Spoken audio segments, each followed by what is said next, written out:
नमस्कार दोस्तों, कैसे हैं आप सब? उम्मीद है आप अच्छे होंगे, आपकी तैयारी अच्छी चली होगी। देखिए, घटनासार की ये हमारी चौथी क्लास होने जा रही है। क्लास की लेंथ आज फिर 1 घंटे के अराउंड ही रहेगी। ध्यान देना, 1 घंटा 5 मिनट या 1 घंटा 10 मिनट। कल आपको 2 क्लासेस मिलेंगी। एक क्लास आपकी होगी इकोनॉमिक्स वाले पोर्शन की और एक क्लास जो राष्ट्रीय घटनाक्रम के छोटे से पोर्शन लगभग 7 to 8 पेजेस बचा रहेगा, उसको हम लोग समाप्त करेंगे। आपसे पहले ही बोले हैं, इसी वीक ये पूरी मैगज़ीन समाप्त हो जाएगी। आप एकदम निश्चिंत रहना। कल जैसे आपको 2 क्लास मिलने वाली है, उसी एक क्लास में पूरी इकोनॉमिक्स कोशिश रहेगी समाप्त हो जाए। तो कल आपकी जैसे देखो, राष्ट्रीय घटनाक्रम आपका 60 पेज का है। 1-2 ये 30-40 पेज या 25 पेज का कंटेंट नहीं था। 60 पेज आपका इसी के साथ समाप्त हो जाएगा, ठीक है ना? इसके बाद से आपका सेकंड पोर्शन जो इकोनॉमिक्स है, वो भी कल समाप्त हो जाएगा। फिर हम लोग नेक्स्ट डे अब क्लासेस की लेंथ को 1 घंटे की बजाय 2.5 घंटा आने वाले 4 दिन रखेंगे और ये मैगज़ीन समाप्त हो जाएगी, ठीक है? जितना बोला हूँ, विश्वास करो, समाप्त कर दूँगा तो मतलब समाप्त कर दूँगा, ठीक है? परेशान नहीं होना है, ठीक है? मैं भी थोड़ी कुछ प्रॉब्लम्स था, इसी के लिए कारण क्लासेस 2 घंटे की नहीं हो पा रही थी। बेसिकली 1.5 घंटे की क्लासेस को मेंटेन करने की मैंने कोशिश की। कल से आपको क्लासेस जो आपको शेड्यूल दिया हूँ समाप्त होने का, उस शेड्यूल पे समाप्त हो जाएगा। पूरी विश्वास रखो, मुझे भी पता आरओ का मेंस है, ठीक है? तो मैं एक्चुअली बहुत ज़्यादा इसी वीक समाप्त करने का पर्पस भी यही है कि आरओ का मेंस है, ठीक है ना? फिर मैं इसके बाद से नेक्स्ट वीक में इस मैगज़ीन को रिवीजन एकदम अलग तरीके से करा दूँगा, एक-एक फैक्ट्स याद करा दूँगा, इस बात की भी गारंटी देता हूँ। पहले इसी हफ्ते इस मैगज़ीन को समाप्त करूँगा। फिर आपसे बोलूँगा, चूँकि मैंने पिछली 3 क्लासेस में आपको डेली 2-2 पेज होमवर्क दिया हूँ करने के लिए, क्या करने के लिए? तो वो जो आपका वन लाइनर था, तो आज अब तक आप लोग 6 पेज पढ़ दोगे, अगर मेरी बात मान रहे होगे तो। आज आप लोग पेज नंबर 7 और पेज नंबर 8 याद कर जाओ। तो 1 से 8 पेज आपका हो गया वन लाइनर। कुल 16 पेज का या 17 पेज का आपका वन लाइनर है, तो 50% आपका वन लाइनर भी इसी के साथ समाप्त हो जाएगा, ठीक है ना? बात समझ में आ गई? तो वन लाइनर हर क्लास के बाद 2 पेज पढ़नी है, टारगेट रखना है। वन लाइनर में आपको सीधा याद करना होता है, बहुत परेशान नहीं होना है। मैं लास्ट में कराऊंगा, इस वीक नहीं, नेक्स्ट वीक, ठीक है? लेकिन आपको करना है किसी भी कीमत पे। चलिए भैया, हम लोग आते हैं। हम लोग यहां से अपना स्टार्ट करेंगे लेक्चर नंबर 4 आज। लेक्चर 4, ठीक है? लेक्चर 4। दूसरी बात भाई, क्लासेस इतने लोग देख जा रहे हो, कमेंट नहीं कर रहे हो, तो प्लीज कमेंट करके थोड़ी शिकायत ही कर दिया करो कि थोड़ी स्पीड स्लो है या जो भी है, कर देना। और जो भी दोस्त मेरे भाई पहली बार आप पीसीएस अभ्यास के इस प्लेटफॉर्म को फॉलो किए हो, विश्वास मानो, चैनल सब्सक्राइब कर लो। आने वाली जो परीक्षाएं हैं उसके लिए मिल के अच्छा काम करेंगे, पूरी कोशिश करेंगे कि आपको भी अच्छा लगे, ठीक है? तो एक बार चैनल सब्सक्राइब जरूर कर लेना। चलो, अब देखो, पहला टॉपिक क्या है कि यूनेस्को के कार्यकारी बोर्ड में अभी भारत को शामिल किया गया किस वर्ष के लिए? तो 2025 से 2029 की 29 के लिए, ठीक है? तो India in UNESCO executive board, यानी यूनेस्को के एग्जीक्यूटिव बोर्ड में भी हाल ही में क्या हुआ? भारत को शामिल किया गया। किस वर्ष के लिए शामिल किया गया? तो 2025 से 2029, ठीक है? क्लियर बात। ये अपने को ईयर याद रखना है, यही आपको फंसा देगा। 25 से 27 रख देगा और सही क्या है, 4 वर्ष के लिए शामिल किया गया है, 25 से 29 के लिए। अब देखो, भारत को जब यूनेस्को के इस कार्यकारी यानी एग्जीक्यूटिव बोर्ड में शामिल किया गया, नाम ही है एग्जीक्यूटिव बोर्ड यानी कार्यकारी बोर्ड, तो एग्जीक्यूटिव बोर्ड यूनेस्को की बहुत सारा काम करती है। जैसे इसका काम बेसिकली क्या है कि यूनेस्को की जो पॉलिसीज है उसको फॉर्मुलेट करना, यानी उसको बेसिकली दिशा देना, बजट की स्वीकृति, ठीक है? बजट अप्रूव्स बजट, यूनेस्को की जो बजट्स हैं, ठीक है? उसके कार्यक्रमों यानी यूनेस्को के जो प्रोग्राम्स हैं, ठीक है? जो प्रायोरिटीज हैं यानी प्राथमिकताएं हैं, ठीक है? उनको बेसिकली मार्गदर्शन देना, उनको गाइड करना। तो ये यूनेस्को की क्या है? ये यूनेस्को के काम है, यूनेस्को के एग्जीक्यूटिव बोर्ड का काम है। तो भारत चूंकि यूनेस्को के एग्जीक्यूटिव बोर्ड में है, मींस वो सारे काम में, इन कामों में अपनी अपनी क्या करेगा? अपनी भूमिका दर्शाएगा। इसका मतलब जो भारत इस ग्रुप में शामिल हुआ, तो ये दिखाता है कि भारत की वैश्विक नेतृत्व क्षमता की, ठीक है? क्योंकि देखो, जो आपकी यूनेस्को का कार्यकारी बोर्ड है, इसमें कितने मेंबर्स है मेरे भाई? याद रखना, 85 मेंबर्स है। 85 सदस्यीय ये बोर्ड है, 85 सदस्यीय ये बोर्ड है, और इसमें हम एक है, ठीक है? तो ये हमारी क्या करती है? वैश्विक नेतृत्व क्षमता को, जो हमारी ग्लोबल लीडरशिप, हम लोग कह सकते हैं कि आजकल जो इंडिया ग्रोइंग ग्लोबल लीडरशिप है, ठीक है? जो हमारी वैश्विक और नेतृत्व क्षमता का विस्तार हो रहा है, ठीक है? वो हम लोग इसको देख सकते हैं, ठीक है ना? हमको बस इतना याद करना है कि कितनी इसमें मेंबरशिप है और भारत किस साल के लिए बना है, किस साल के लिए बना है। ये 2 चीजें बेसिकली हमको इसमें ध्यान देनी थी। अब हम लोग इसके बाद से देखो, समय के साथ हमने क्या किया है, इसको जैसे देखो, आप जब किसी भी ग्लोबल ग्रुप्स में, ऑर्गेनाइजेशंस में शामिल होते हो, तो बेसिकली आप अपनी सॉफ्ट पावर यानी अपनी जो सॉफ्ट पावर को विस्तार दे रहे होते हो। जैसे यूनेस्को के माध्यम से भारत अपनी सांस्कृतिक कूटनीति को डेवलप करता है। जैसे हमने समय के साथ रमप्पा टेम्पल्स, दुर्गा पूजा, कुंभ मेला, को हमने शामिल किया, ठीक है। अंतर्राष्ट्रीय मिलेट वर्ष हमको पता है 2023 हमने आगे बढ़ाया, इन्हीं की स्वीकृति से आगे बढ़ाया, ठीक है। तो ये सारे काम मतलब हमने किए हैं, हमने ऑलरेडी किए हैं, तो सॉफ्ट पावर के तौर पे काम आती है। नेक्स्ट हमारा एक इंपॉर्टेंट फैक्ट देखो यहाँ पे लिखा हुआ है कि देश के पहले सहकारी मल्टीफील्ड कंप्रेस्ड बायोगैस प्लांट का उद्घाटन किया गया, ठीक है। India's first cooperative multifeed CBG plants यानी कंप्रेस्ड बायोगैस प्लांट का अभी हाल ही में उद्घाटन किया गया, ठीक है। अब देखो इसको, तो सबसे बड़ी बात देखो यहाँ पे सहकारी वर्ड देख रहे होगे, तो सहकारी वर्ड सहकारिता मंत्री कौन है, तो हमको पता अमित शाह जी हैं। तो इनको किसके द्वारा इनेगुरेट किया गया होगा, किसके द्वारा इनेगुरेट किया गया होगा, किसके द्वारा उद्घाटन किया गया होगा, तो सिंपल सी बात है अमित शाह जी के द्वारा इसको इनेगुरेट किया गया होगा, ठीक है ना। तो इसका उद्घाटन अमित शाह जी, जिस चीज का उद्घाटन प्राइम मिनिस्टर नरेंद्र मोदी नहीं किए हो वो सारी चीजें हमको याद करनी होती है। मैं इसका प्रॉपर एक आपको चार्ट दे दूंगा, करा दूंगा, किसी को दिक्कत नहीं होगी, ठीक है, ध्यान रखना। तो हमने देख लिया भाई इसको इनोग्रेट किसने किया, उद्घाटन किसने किया, तो अमित शाह जी ने किया, जो कि क्या है हम बोलते हैं सहकारिता मंत्री भी हैं, कॉर्पोरेट, ठीक है। तो ये क्या है, होम मिनिस्टर के अलावा क्या है, ये सहकारिता मंत्री भी हैं, ठीक है, ये चीज ध्यान देना है। अब देखो हमको इसमें आगे क्या चीज ध्यान देना है बेसिकली इस पूरे, एक तो आपका लोकेशन कि भाई कहाँ पे, किस जगह पे इसका उद्घाटन किया गया, किस जगह पे इसका उद्घाटन किया गया, तो आपसे ये पेपर में क्वेश्चन बन के आ सकता है। तो हम इसको देखते हैं। इसका जो उद्घाटन किया गया वो महाराष्ट्र के अहिल्या, यहाँ पे देखो लिखा है महाराष्ट्र के अहिल्यानगर जिले में कोपर गांव में, ठीक है, इसका उद्घाटन किया है। तो देश के पहले सहकारी मल्टीफील्ड कंप्रेस्ड बायोगैस प्लांट का उद्घाटन कहाँ किया गया, ठीक है। तो कोपर गांव कहाँ पे, अहिल्यानगर जिला महाराष्ट्र। तो महाराष्ट्र का एक जिला है जिसका नाम है अहिल्यानगर, और अहिल्यानगर जिला का नाम बदल के अहिल्यानगर रखा गया, पहले कुछ और नाम था, ठीक है। कोपरगांव इसी का एक लोकेशन है जहाँ पे है कोपरगांव। तो बेसिकली एग्जैक्ट लोकेशन पूछेगा तो कोपरगांव, ठीक है। डिस्ट्रिक्ट पूछेगा तो क्या होगा, अहिल्यानगर, महाराष्ट्र के अहिल्यानगर में, ठीक है। ददरा देश का पहला सीबीजी प्लांट उद्घाटन किया गया, देश के पहले सहकारी सीबीजी प्लांट, पहला सीबीजी प्लांट नहीं है, पहला सहकारी ददरा ये आपका सहकारी यानी कोऑपरेटिव, ठीक है, मल्टी सीबीजी प्लांट है, ठीक है, कोऑपरेटिव मल्टी सीबीजी प्लांट का उद्घाटन किया गया। ये बात समझ आ गई मेरे भाई, ठीक है। बस इतनी चीज अपने दिमाग में रखनी है, इससे ज्यादा बहुत ज्यादा फैक्ट्स याद नहीं करना है। आपका बहुत मन करे तो टोटल इन्वेस्टमेंट इसमें कितनी है, 55 करोड़ का है, आप फिगर मत याद करो, ठीक है। हाँ, ये आपको दिमाग में रखना है कि जो ये सहकारी मल्टी सीबीजी प्लांट है, ठीक है, इसकी अगर बातों को देखो तो ये डेली सीबीजी कितना यानी कंप्रेस्ड बायोगैस कितना प्रोडक्शन करेगा। तो डेली सीबीजी का अगर प्रोडक्शन आपको देखना है मेरे भाई, ठीक है, डेली सीबीजी का ये कंप्रेस्ड बायोगैस का कितना प्रोडक्शन करेगा, तो अगर प्रोडक्शन को आप देखोगे तो 12 टन्स, कितना 12 टन्स ये प्रोडक्शन करेगा, 12 टन ये क्या करेगा, प्रोडक्शन करेगा, सीबीजी प्रोडक्शन 12 टन ये करेगा, ठीक है, उत्पादन। और कह रहा है गुड़ से 75 टन पोटास का, कह रहा है कि सीबीजी प्लांट प्रतिदिन 12 टन सीबीजी का उत्पादन करेगा और गुड़ से 75 टन पोटास का भी निर्माण करेगा। तो हमको दिमाग में रखना है कि क्या करेगा, 75 टन्स, ये 75 टन्स क्या करेगा आपका गुड़ पोटास का निर्माण करेगा, ठीक है। फ्रॉम हम लोग कह सकते हैं, ठीक है, यानी यहाँ पे गुड़ लिख देते हैं, इतना क्या करेगा, पोटास का प्रोडक्शन करेगा, पोटास का, ठीक है। ये चीज हम लोग दिमाग में अपने रख लेंगे इस फैक्ट को। अब हम लोग आते हैं मेरे भाई, हम लोग आते हैं यहाँ पे भारतीय सेना का पहला सामुदायिक रेडियो स्टेशन, ठीक है, जिसका नाम है रेडियो दिरांग। देखो नॉर्थ ईस्ट में थोड़ा हम अपनी पकड़ को हमको और मजबूत करना होगा, क्योंकि चाइना वहां पे क्या कर रहा है, अपना पैर फैला रहा है। तो दिरांग एक लोकेशन है कहां पे, अरुणाचल प्रदेश का, अरुणाचल प्रदेश का लोकेशन क्या है, दिरांग है। यही दिरांग में, दिरांग बेसिकली लोकेशन है, और चूंकि वहां पे रेडियो हमने संचालित किया है, रेडियो सर्विसेज को संचालित किया है, तो उसका नाम हमने क्या रखा है, रेडियो दिरांग, रेडियो दिरांग। और ये रेडियो दिरांग आपको कहां मिलेगा, तो रेडियो स्टेशन 88.4 FM, 88.4 FM पे रेडियो, इस रेडियो स्टेशन को क्या किया जा सकता है, सुना जा सकता है, सुना जा सकता है। कह रहा है यह पहल 4 कॉर्प्स द्वारा ऑपरेशन सद्भावना के तहत शुरू किया गया है। देखना ये पहल 4 कॉर्प्स द्वारा ऑपरेशन सद्भावना के तहत शुरू किया गया है, जिसका उद्देश्य है कि चीन सीमा से सटे क्षेत्रों में हम बेहतर कम्युनिकेशन को उपलब्ध करा पाए।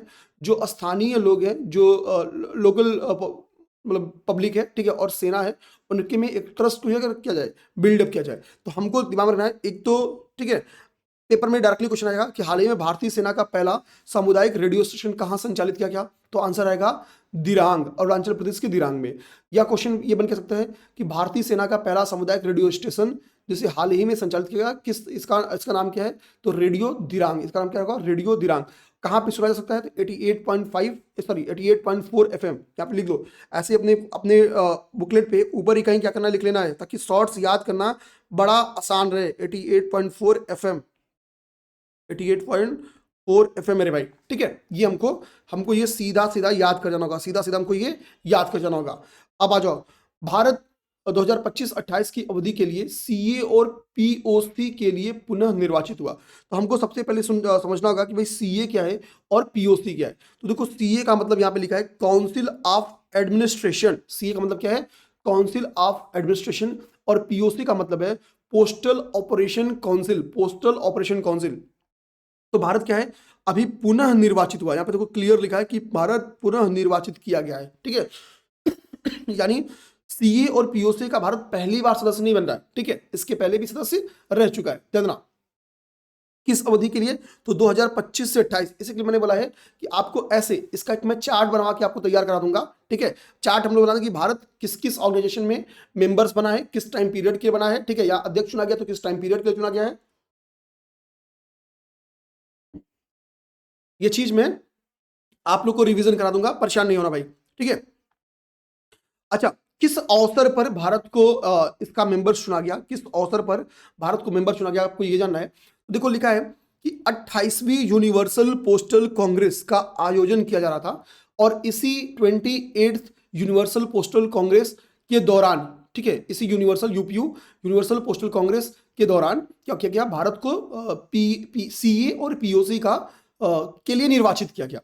अब बात आती है कि 28वीं यूनिवर्सल पोस्टल कांग्रेस का आयोजन कहां किया गया? तो 28वीं यूनिवर्सल पोस्टल कांग्रेस का आयोजन किया गया मेरे भाई, कहां पे? दुबई में। दुबई, कहां पे? दुबई में इसका आयोजन किया गया, दुबई में, ठीक है। ये फैक्ट याद कर जाइए। अब ये कह रहा है कि जो सीए है, सीए यानी काउंसिल ऑफ एडमिनिस्ट्रेशन है, तो काउंसिल ऑफ एडमिनिस्ट्रेशन में कुल कितनी सदस्य है? 41 सदस्य, कितना? 41 मेंबर्स है। और पीओसी जो है आपका, ध्यान देना, यानी पोस्टल ऑपरेशन काउंसिल, उसमें कितने मेंबर्स है? 48 सदस्य। कितनी? 48 सदस्य, 48 सदस्य है, ठीक है। ध्यान देना, 192 देशों की देखो यहां पर देखेंगे, ठीक है, ये चीज छोड़ दो, ठीक है। अब ये चीज हम लोग समझ गए, इसको देख लिया हम लोग, ठीक है। अब इसके आगे देखते हैं, इसके आगे देखते हैं। इसमें हमको बेसिकली एक यूपीयू जो आपको दिख रहा है यहाँ पे है, यूनिवर्सल पोस्टल यूनियन, जिसके द्वारा यूनिवर्सल पोस्टल कांग्रेस का आयोजन किया जाता है। तो यूपीयू की स्थापना आप यहाँ पे पढ़ोगे, देखो कब हुआ था? 1876 में हुआ था मेरे भाई, ठीक है। ये आपका अक्टूबर आपका 1876 में याद करें कि सॉरी, देखो इसकी स्थापना 1874 में हुई थी। आपको बता दूं यहाँ पे, इसकी स्थापना 1874 में हुई थी, 1874 में हुई थी। और भारत इसका मेंबर कब बना था? तो 1876 में बना था, 1876 में, ठीक है। ये चीज ध्यान देना। तो होता तो हम लोग 19 में, अभी आपको यही ईयर लिख दे कि भारत इसका 1876 में सदस्य बना, तो आप स्टेटमेंट काट दोगे कि भाई हमको लगे कि हम तो 47 में याद हुए हैं, ठीक है, तो आप काट दोगे। लेकिन ध्यान देना कि जो ये यूपीयू है, यानी यूनिवर्सल पोस्टल यूनियन है, ठीक है, इसकी स्थापना 1874 में की गई थी, 1874 में की गई थी। और भारत 1876 में, ये बात यहाँ पर नहीं लिखी गई है, 1876 में भारत इसका सदस्य बना था, भारत इसका सदस्य बना था, ठीक है, ध्यान देना। ओके, ये बात होगी, इस चीज को लोग समझ गए, ठीक है ना। स्विट्जरलैंड में, बेसिकली बर्न स्विट्जरलैंड में ये एक्टिव है, या इसका हम लोग इसका हेडक्वार्टर बेसिकली वहां पे, ठीक है ना। ये चीज आज जान गए हम लोग। चलो भाई, अब हम लोग आते हैं नेक्स्ट फैक्ट क्या है? कह रहा है कि भारत संयुक्त राष्ट्र मानवाधिकार परिषद हेतु पुनः निर्वाचित हुआ है, ठीक है। संयुक्त राष्ट्र मानवाधिकार परिषद, United nation human right council, UNHRC के लिए भारत को अभी पुनः निर्वाचित किया गया है, भारत को पुनः चुना गया है, यानी यहाँ पे ये बोल रहा है, ठीक है। ठीक, तो ये हम क्या है कि अब यहाँ पे देखो, अब एक फैक्ट देखो यहाँ पे लिखा है कि ये जो यूएनएचआरसी है, इसमें ये कितने मेंबर्स है? तो 47 मेंबर्स है। कितने मेंबर्स हैं? मेरी बात ध्यान देना, 47 सदस्य है, 47 मेंबर है। देखो भारत इसके पहले कई बार, आप देखोगे 2006-7 में हुआ, फिर 7 के बाद से भारत 2008 से 2010 तक गया, फिर यहाँ पे 10 और 11 के बीच में आपको गैप दिख रहा होगा कि भारत 11 में नहीं चुना गया, फिर यहाँ पे 12 से 14 दिख रहा होगा, फिर 15 से 17 दिख रहा होगा, फिर यहाँ पे 18 से 19 में गैप दिख रहा होगा, 18 में भारत नहीं चुना गया, फिर यहाँ पे 19 से 21 दिख रहा होगा, ठीक है, फिर 21 से यहाँ पे 22 से 24 दिख रहा होगा, ठीक है, के लिए भारत चुना गया। और अभी देखोगे आप, ठीक है, अभी देखोगे आया तो भारत फिर से चुना गया, कब? 2026 में, 2026 में भारत चुना गया, ठीक है। कब के लिए? तो 2028 के लिए, 2028 के लिए तो भारत का जो 2026 में कार्यकाल स्टार्ट होगा वो 1 जनवरी से स्टार्ट होगा, पूरा 26 और डरना पूरा 27 और पूरा 28, ठीक है। ये 3 वर्ष के लिए चुना गया, यानी कार्यकाल कितना है, 3 ईयर का है। कितनी ईयर का कार्यकाल है, 3 ईयर का है। जो इस समझे पूरा, क्योंकि पूरी 26, पूरी 27 और पूरी 28 भारत मेंबर रहेगा। तो भारत का कल को पूछ दे कि आपको कार्यकाल कितना है इस मानवाधिकार काउंसिल में, देखो यही बेसिक फैक्ट थोड़ा सा कैलकुलेट करके निकालना पड़ता है। आयोग को पता है कि हम जो सिंपल चीज देंगे वो तो सब लोग सही कर देंगे। तो 3 वर्ष का, 3 ईयर का कार्यकाल है। भारत को किस वर्ष साल के लिए चुना गया है, 2000 पूरी 26, 1 जनवरी से कार्यकाल स्टार्ट हो रहा है भारत का, तो पूरा 26 का कार्यकाल है भारत का, ठीक है। पूरा 27 का कार्यकाल है भारत का और पूरा 28 का कार्यकाल है भारत का। क्योंकि भारत का कार्यकाल कब खत्म हो रहा है, 31 दिसंबर 2028 तक। पहली बात तो तीन ईयर्स का कार्यकाल है। एक तो हमने कंक्लूजन ये निकाल लिया। अब सेकेंड कंक्लूजन मेरे भाई, प्यारे भाई, ध्यान देना आप लोग। मैंने आप देखोगे तो यहाँ पे भारत चुना गया, फिर आपको क्या दिखेगा, यहाँ पे भारत चुना गया, लेकिन जब तीसरे वर्ष की बात आ रही है तो 1 साल का गैप दिख रहा होगा आपको। फिर तीसरे वर्ष की जब बात आई तो आपको यहाँ पे दिख रहा होगा ना, यहाँ पे 1 साल का गैप दिख रहा है। फिर जब देखोगे आपकी 2012-14 में जब चुना गया, फिर उसके बाद नेक्स्ट ईयर ही 15 से 17, यानी 15, 16, 17 के लिए चुना गया, लेकिन फिर 18 के लिए भारत नहीं चुना गया, फिर 19, 20, 21 में चुना गया है। फिर यहाँ पे देख रहोगे कि एक गैप दिख रहा होगा, ठीक है। फिर 19, 20, 21 में चुना गया, फिर 22, 23, 24 का चुना गया, लेकिन फिर 26 वाले कार्यकाल में चुना गया, 25 के लिए नहीं चुना गया। एक चीज आपको अभी कंक्लूजन यहां से क्या निकल जा रहा है, देखना जो कंक्लूजन निकल रहा है मेरे भाई, देख रहे हैं कि भारत लगातार 3, यहाँ पे क्या कर रहा है कि भारत 3 वर्षों 11, 18 और 25 को छोड़कर लगातार इस परिषद का सदस्य रहा है, लगातार इस परिषद का सदस्य रहा है। क्यों, कोई भी सदस्य देश, कोई भी जो इसके 47 मेंबर है, कोई भी उनमें से लगातार 3 कार्यकाल के लिए नहीं चुना गया, लगातार अपने तीसरे कार्यकाल के लिए नहीं चुना गया, ठीक है, चाहे वो भारत ही क्यों ना हो, ठीक है। 47 मेंबर से तो हमने पहले देख लिया, लेकिन इनमें से कोई भी ऐसा सदस्य देश नहीं है जो लगातार 3 वर्ष के लिए चुने गए हों, लगातार तीसरे कार्यकाल के लिए चुने गए हों, तीसरे कार्यकाल के लिए, ठीक है, कार्यकाल हेतु चुने गए हों। बात मेरे भाई समझ में आ गई, ये बात समझ में आ गई। हम लोग आएंगे अपने इस पॉइंट पे। देखो यहाँ पे एक बात और बोल रहा है कि एक्चुअली जो 47 सीटें हैं वो क्षेत्र वाइज डिवाइडेड है। सर्वाधिक सीटें देखो 47 सीटों में से सर्वाधिक सीटें अफ्रीकन क्षेत्र में है, 13 सीटें, उसके से 13 ही आपका एशिया पैसिफिक एरिया में भी है, और भारत इसी एशिया पैसिफिक क्षेत्र के तौर पे उन 13 मेंबर्स में से भारत भी चुना गया है। अब देखना ही होगा कि क्या भारत के साथ कोई अन्य देश भी चुने गए हैं, देखना।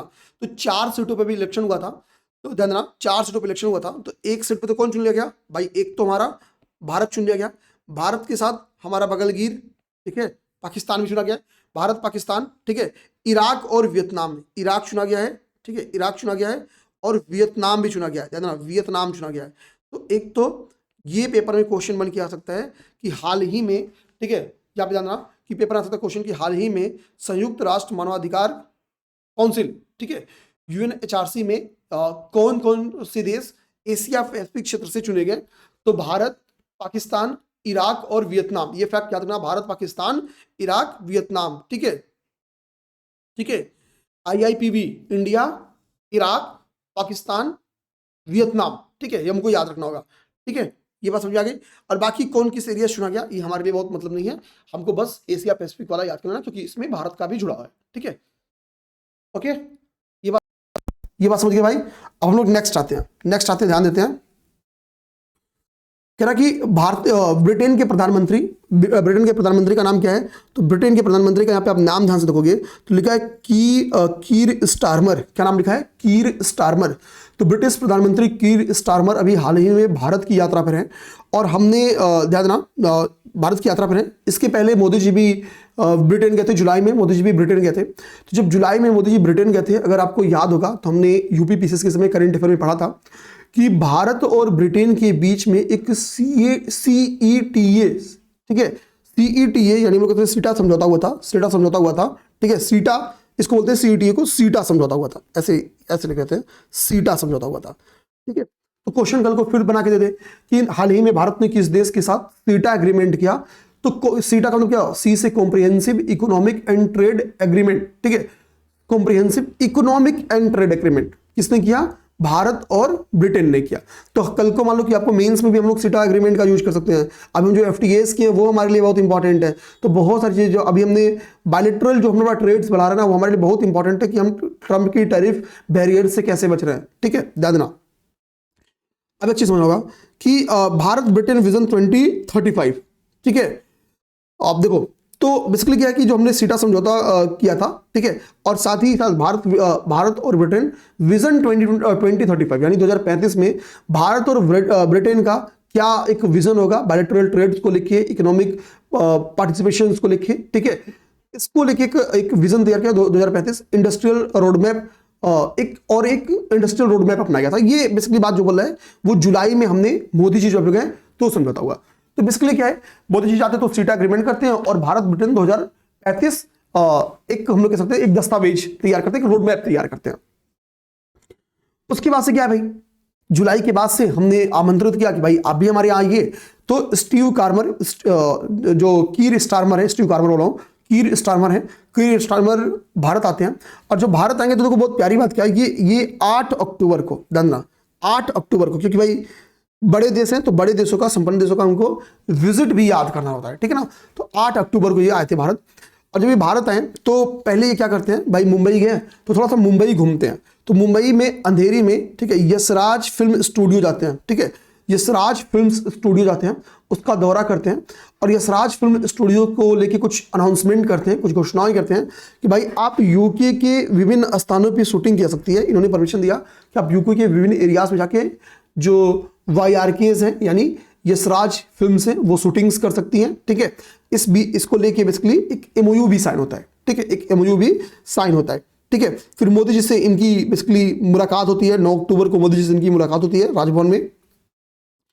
दोनों देशों ने मिलकर अपने बायलैटरल ट्रेड को, द्विपक्षीय समझौते को लेके एक बात बोली कि भाई हम अपने जो द्विपक्षीय समझौता है, ठीक है, वर्तमान में कितना है आपका 56, यहाँ पे ध्यान देना, $56 अरब है और उसको 2030 में कितना करने का लक्ष्य है, दोगुना करने का लक्ष्य है। तो उसी को मैंने यहाँ पे चार्ट में दिखा दिया है कि जो द्विपक्षीय व्यापार है, बायलैटरल ट्रेड है भारत और ब्रिटेन के बीच में, अभी वर्तमान में क्या है, प्रेजेंट में, ठीक है, प्रेजेंट की कंडीशन ये है, वर्तमान की कंडीशन ये है कि वो $56 अरब है, ठीक है। और इसको लक्ष्य कितना करना है, दोगुना करना है, कब तक, 2030 तक। क्योंकि हमने आपको पहले ही क्या बताया, 2030 तक, देखो यहाँ पे 2030 तक, क्योंकि पहले ही हमने विजन 2035 लॉन्च किया है, ठीक है। तो 2030 तक हमारा कितना है कि भाई हम इसको दोगुना कर देंगे, हम अपना बायलैटरल ट्रेड दोगुना कर देंगे। भारत सरकार आजकल ये कर भी रही है कि आने वाले 5 सालों में हमारा टारगेट है कि हम जितने भी कंट्रीज हैं उनसे अपना बायलैटरल ट्रेड को कितना कर सके, दोगुना कर सके। तो कोई भी देश आ रहा है तो उनसे बात ये करे भाई हम अपना दोगुना कर लेते हैं बायलैटरल ट्रेड, ठीक है, 1 का 2। अब देखो भाई ब्रिटेन आती है तो ब्रिटेन हमको पता है कि एजुकेशन सेक्टर में आगे है। भारत की कई स्टूडेंट्स ब्रिटेन में, लंदन में जाके पढ़ाई करते हैं। तो उन्होंने बोला कि भाई कि हम ब्रिटेन की जो अच्छे 9 विश्वविद्यालय, यूनिवर्सिटीज़ हैं, हम उन यूनिवर्सिटीज़ को भारत में कैंपस स्थापित करने को लेके घोषणा करते हैं, ठीक है, इसलिए कि वो यूनिवर्सिटीज़ ऐसे 9 विद्यालय भारत में कैंपस स्थापित कर सकते हैं, ठीक है। इसके लेके दोनों लोग के बीच में एक हम लोग कह सकते हैं कि घोषणा हुआ। तो शिक्षा के क्षेत्र में सहयोग की बात होगी कि ब्रिटेन के 9 विश्वविद्यालयों की भारत में कैंपस स्थापित करने के मामले में प्रगति देखी गई, ठीक है। इंडायरेक्टली कि एक सहमति बनी। एनर्जी सेक्टर में क्या सहमति बना, एनर्जी सेक्टर में तो ऑलरेडी हमने सीटा समझौता किया है। तो इन्होंने बोला कि भाई पहली बात तो हम सीटा समझौते को ही काफी क्या करेंगे और बेहतर करेंगे, क्योंकि सी का मतलब क्या है, कॉम्प्रिहेंसिव इकोनॉमिक एंड ट्रेड।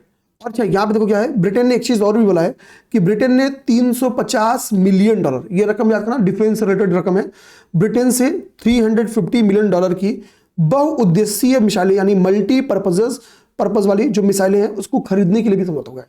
यानी भारत ने अक्टूबर में ब्रिटेन के साथ समझौता किया कि हम आपके साथ $350 मिलियन का क्या करेंगे, मिसाइल, बहुउद्देशीय मिसाइल खरीदेंगे। क्या करेंगे, बहुउद्देशीय मिसाइल खरीदेंगे। इस बात के लिए समझौता किया गया, ठीक है। तो हमको, मेरा मानना है आपको ये फैक्ट याद रखना चाहिए, आपको ये यूनिवर्सिटीज वाला फैक्ट याद रखना चाहिए, 2030 तक कितना करना चाहिए, ये सब चीजें याद रखना चाहिए। अब देखिए मंगोलिया, आपको मंगोलिया क्या करना है कि पहली बात मंगोलिया आपको गूगल करनी है, ठीक है।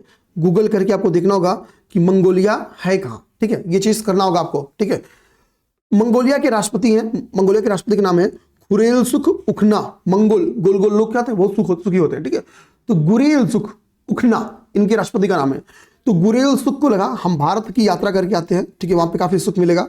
और मिड अक्टूबर में ये भारत की यात्रा पे आते हैं। जब ये भारत की यात्रा पे आएंगे, ठीक है, ठीक है, तो मतलब देखते हैं क्या क्या बातें होती हैं। तो ये ऊपर की बातें आप चाहो तो पढ़ना, चाहो तो पढ़ लेना, लेकिन जो कुछ कुछ रीडिंग्स की चीज है वो ये है कि दोनों देशों के बीच में जब आएंगे तो जाहिर सी बात है कुछ एग्रीमेंट्स होगा, कोई बातचीत होगा, कोई ताजमहल घूमने या राम मंदिर घूमने तो नहीं आएगा, सिंपल राष्ट्रपति तो नहीं आएगा, वो इस चक्कर में हम लोग घुमा ले, अपने सांस्कृतिक जो हमारा संपन्नता है हम उसका दर्शन करा ले, वो एक अलग की बात है। तो दोनों देशों के बीच व्यापार, पर्यटन और सांस्कृतिक आदान प्रदान को लेके एक हम लोग कह सकते हैं एक सहमति बनी।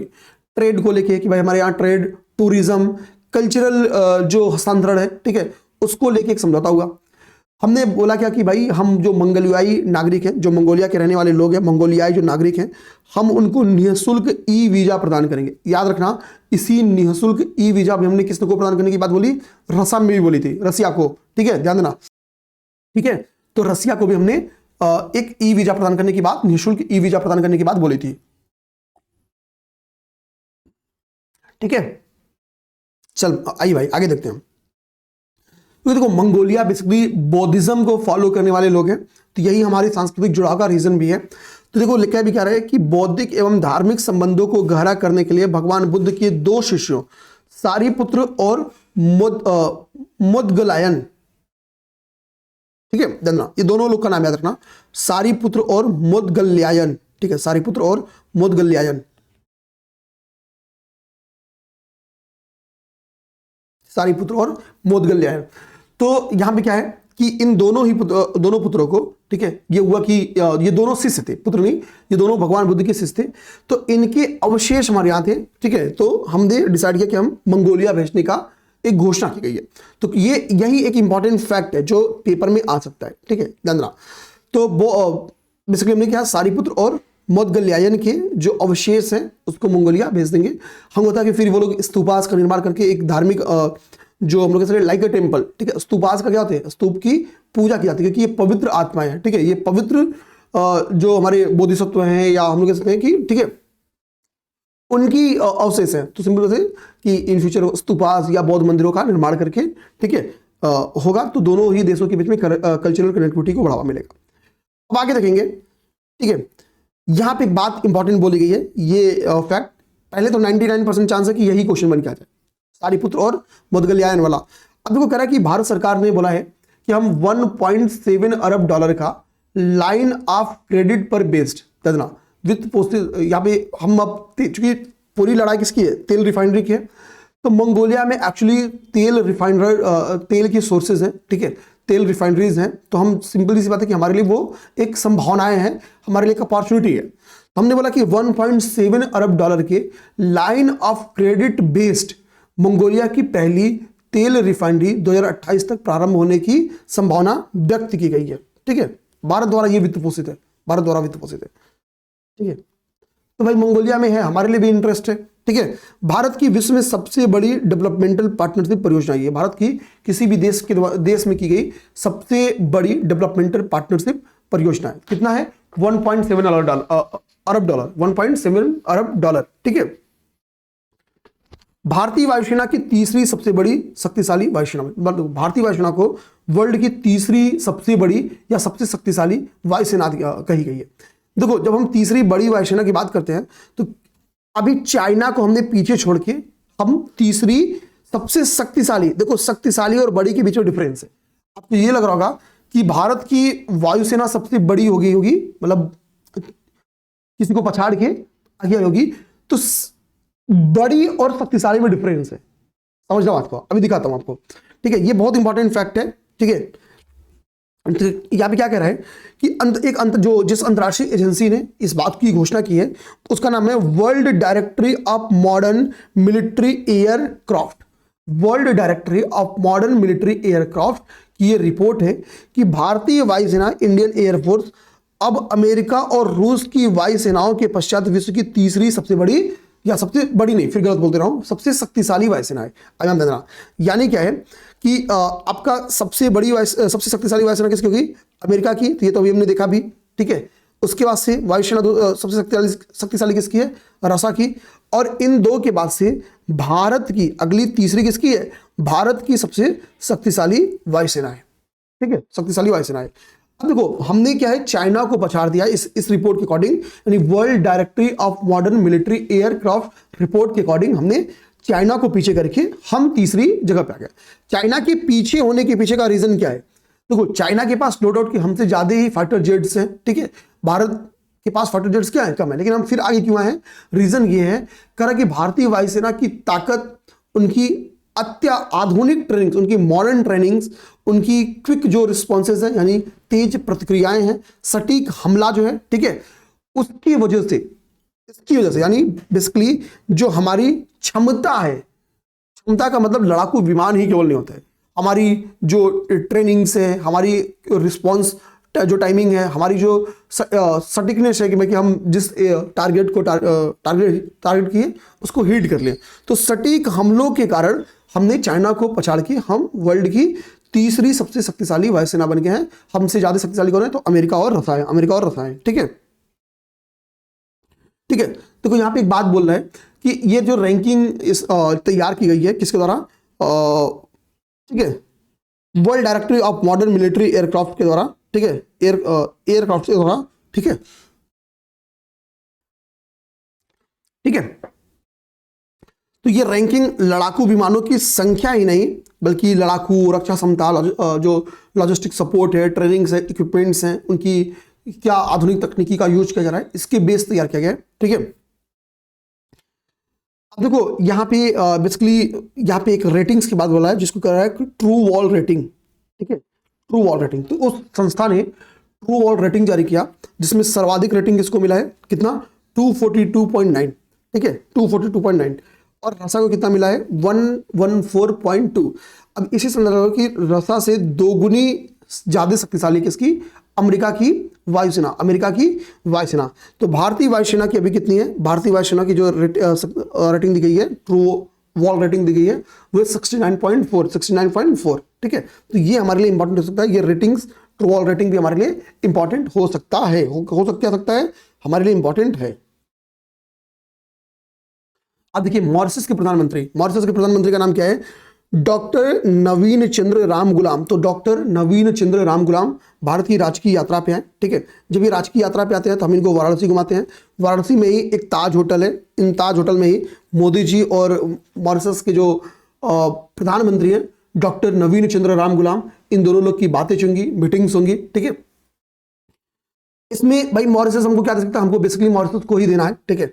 तो $618 मिलियन देना, $618 मिलियन से अधिक के हमने विशेष आर्थिक पैकेज किसको दिया? मॉरिशस को। $680 मिलियन से अधिक के विशेष स्पेशल इकोनॉमिक पैकेज, ठीक है, SEP स्पेशल इकोनॉमिक पैकेज हमने मोदी जी ने क्या किया? किसके लिए दिया? मॉरिशस के लिए, ठीक है। कितना? $680 मिलियन। और ये जो $618 मिलियन का हमने पैकेज दिया, कह रहा कि बेसिकली जो चार परियोजनाएं हैं, यहाँ पे उन चारों परियोजनाओं का नाम लिखा है, इन चारों परियोजनाओं में $215 मिलियन खर्च होगा, इनमें से 680 में से, ठीक है। तो चार परियोजनाएं कौन है? तो एक हॉस्पिटल है सर शिव सागर राम गुलाम राष्ट्रीय अस्पताल, एक तो हॉस्पिटल है, ठीक है, सर शिव सागर राम गुलाम राष्ट्रीय अस्पताल। एक क्या है? एक आपका है Ayush centre of excellence. Second क्या है? Ayush centre of excellence. एक पशु चिकित्सालय है, और एक है हेलीकॉप्टरों का प्रावधान किया गया, ठीक है, हेलीकॉप्टर के लिए। तो दो हॉस्पिटल, एक हेलीकॉप्टर और एक आयुष सेंटर ऑफ एक्सीलेंस, ठीक है। स्पेशल इकोनॉमिक जो पैकेज हमने कितना दिया है मॉरिशस को? $680 मिलियन। इनके प्रधानमंत्री का क्या नाम है? डॉक्टर नवीन चंद्र राम गुलाम। हमको होता है कि अभी मॉरिशस न्यूज में एक कारण से भी था, इसकी 2 द्वीप, ठीक है, 2 द्वीपों पे ब्रिटेन का कब्जा था, ब्रिटेन ने जिसको लीज पे दिया यूएसए को। तो अभी ब्रिटेन ने चागोस द्वीप समूह को किसको थमा दिया? वापस कर दिया किसको? मॉरिशस को। लेकिन अभी जो इसका एक और द्वीप है जिसपे अभी ऑलरेडी ब्रिटेन का कंट्रोल बना हुआ है, उस द्वीप का नाम चाहो तो कमेंट करके बता दो। अगर आपको नाम नहीं याद है तो आप चागोस द्वीप समूह को सर्च करना, उसी के बगल में वो द्वीप भी है, ठीक ना, चंद्रा। बल्कि मैं चाहूंगा, मैं अच्छा चलो मैं आपसे कहता हूं ना, जो भी दोस्त मेरे यहां तक वीडियोस देख रहे हो, देखो 2-2,500 लोग, 2,500 से 3,000 लोग यहां तक मिनिमम जाएंगे, ठीक है। अभी चूंकि उतना लोग एक्टिव नहीं है, ठीक है, खासकर जो आरओ मेंस वाले यहां तक पहुंचेंगे, मैं आपसे कहूंगा आप क्या करना है, चागोस द्वीप समूह गूगल करना है। चागोस द्वीप समूह क्या करना है, गूगल करना है, ठीक है। आपके पास करेंट अफेयर का एक फैक्ट खुल के आएगा, ठीक है, जिसमें यहाँ पे हस्तांतरण की बात की गई है, लेकिन 100 वर्ष की लीज की बात की होगी कि अभी इस द्वीप पे 100 वर्ष का लीज फला देश का बना रहेगा। वो कंटेंट कॉपी करनी है और कमेंट बॉक्स में पेस्ट करना है, ठीक है। इससे फायदा क्या होगा, इससे फायदा ये होगा कि आपको जब कमेंट कॉपी करोगे तो आपको याद हो जाएगा, ठीक है, याद हो जाएगा। इसी बहाने आप चागोस का लोकेशन भी देख लोगे, ठीक है। तो ये काम करो आप, ये काम मेरे भाई आप लोग करिए, कमेंट करके इसको सीधा कॉपी करके आपको पेस्ट मारनी है, कॉपी करके पेस्ट मारना है और कुछ नहीं करना है, ठीक है।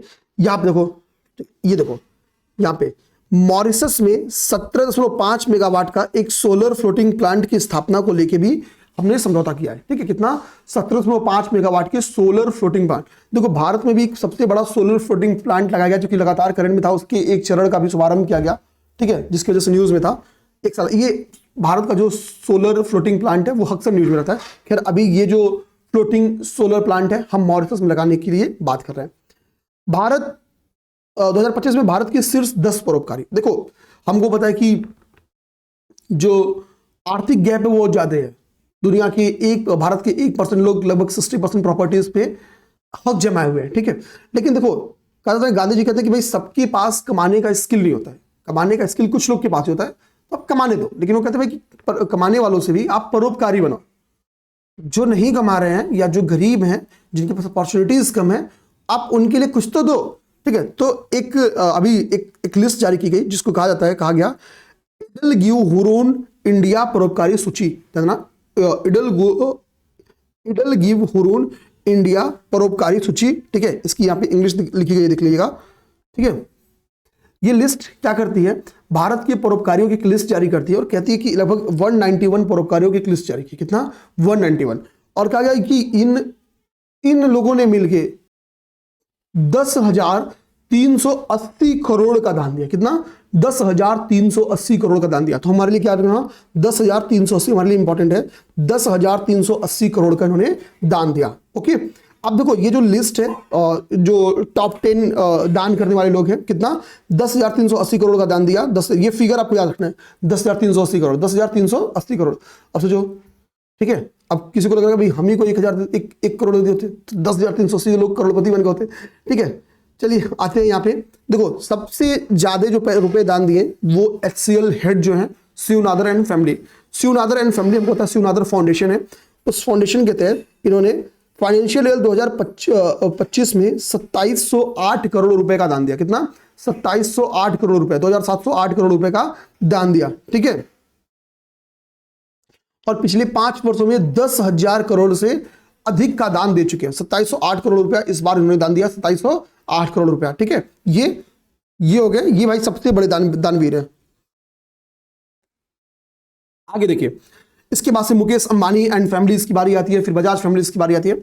यहां पे 8th नंबर पे आप देखोगे तो लिखा है रोहिणी नीलेकड़ी, ठीक है। ये एक नाम से लग रहा है क्या कि ये वुमेन है, ठीक है, वुमेन है। तो सबसे परोपकारी वुमेन कौन से है, तो कौन है, तो रोहिणी नीलेकड़ी हैं। इन्होंने 204 करोड़ रुपए फाइनेंशियल ईयर 2025 में दान दिया। देखो रोहिणी नीलेकड़ी 8वें रैंक पे है परोपकारियों की सूची में, 8वें रैंक पे। मुकेश अंबानी के साथ एक अच्छी विशेषता है कि जो CSR, आप देखो पेपर में आपको क्या करना है, चलो एक और गूगल करके होमवर्क लिखो। आपको क्या करना है कि गूगल करना है, जो भी दोस्त है, ठीक है, आपकी मैं क्षमता का प्रश्न नहीं कर रहा हूं, आप गूगल करना है CSR और देखना कि कंपनी कितना CSR यानी कोऑपरेटिव सोशल रिस्पॉन्सिबिलिटीज के तहत, CSR के तहत कितनी % दान देती है, ठीक है, 2%, 3%, 4%। तो बेसिकली आपको CSR कब आया, ठीक है, एक पूरा कॉपी करो, गूगल करो, जो फैक्ट्स हैं कॉपी करो, कमेंट बॉक्स में पेस्ट करो, ठीक है। तो ये आपको सेकंड होमवर्क मैंने दिखा है। एक तो मैंने ऊपर आपको दिया क्या, ऊपर आपको चागोस द्वीप समूह के लिए दिया है और फिर आपको दे रहा हूं CSR के लिए। ये आप सीधा आप कहीं ऐसे नोट कर लो कॉपी पे, ठीक है। जब क्लासेस खत्म हो जाएंगे तो मुझे इनको कंटेंट को कॉपी करके पेस्ट कर देना कमेंट बॉक्स में, ठीक है। इसके बाद से आप आओ स्वच्छ सर्वेक्षण 2025 करा, मदुरई भारत में सबसे गंदे शहरों की सूची में शामिल। ये चांसेस है 10% कि जो हेडिंग है वही क्वेश्चन आते हैं कि स्वच्छ सर्वेक्षण 2025 जो जारी किया गया उसमें सबसे गंदा शहर कौन सा है, ठीक है, तो आंसर आ जाएगा आपका मदुरई। मदुरई हमको पता है कि जो बड़े शहरों की लिस्ट में, जो बड़े शहरों मतलब जिनकी जनसंख्या 10 लाख प्लस हो, 10 लाख से अधिक हो, उन शहरों की लिस्ट में शामिल है। और 10 लाख से अधिक जनसंख्या वाले शहरों की सूची में मदुरई सबसे ज्यादा पॉल्यूटेड शहर है स्वच्छ सर्वेक्षण 2025 के अकॉर्डिंग, ठीक है। और देखो अभी जो लिस्ट जारी की गई है वो स्वच्छ सर्वेक्षण शहरी जारी की गई है, ठीक है ना, ध्यान देना। देखो यहां पे कह रहा है कि 10 लाख से अधिक आबादी वाले शहरों में मदुरई को सबसे गंदा, ठीक है, dirtiest city of India to India 2025 घोषित किया गया है, ठीक है। मदुरई के बाद आपका लुधियाना है, लुधियाना के बाद चेन्नई है, चेन्नई के बाद रांची, रांची के बाद बेंगलुरु है, बेंगलुरु का धनबाद है, धनबाद से फरीदाबाद है, और फिर खैर हमको अभी यहां पे दो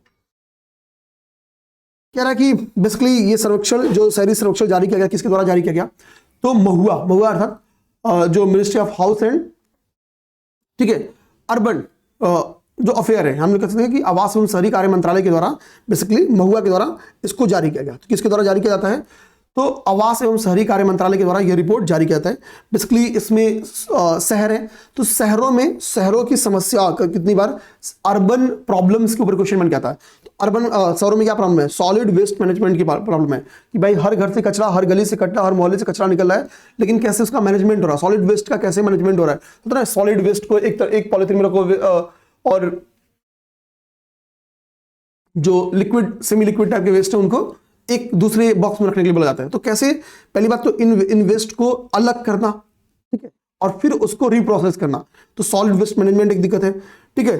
थोड़ा नागरिक प्रतिक्रिया, सिटीजन फीडबैक, ठीक है, स्वच्छता एवं स्वास्थ्य का क्या स्तर है, नवाचार एवं सर्वोत्तम प्रथाएं, इनोवेशन एंड बेस्ट प्रैक्टिसेस, इसमें नाली और साफ हो रही है तो भाई कैसे हो रही है, ठीक है, वगैरह वगैरह।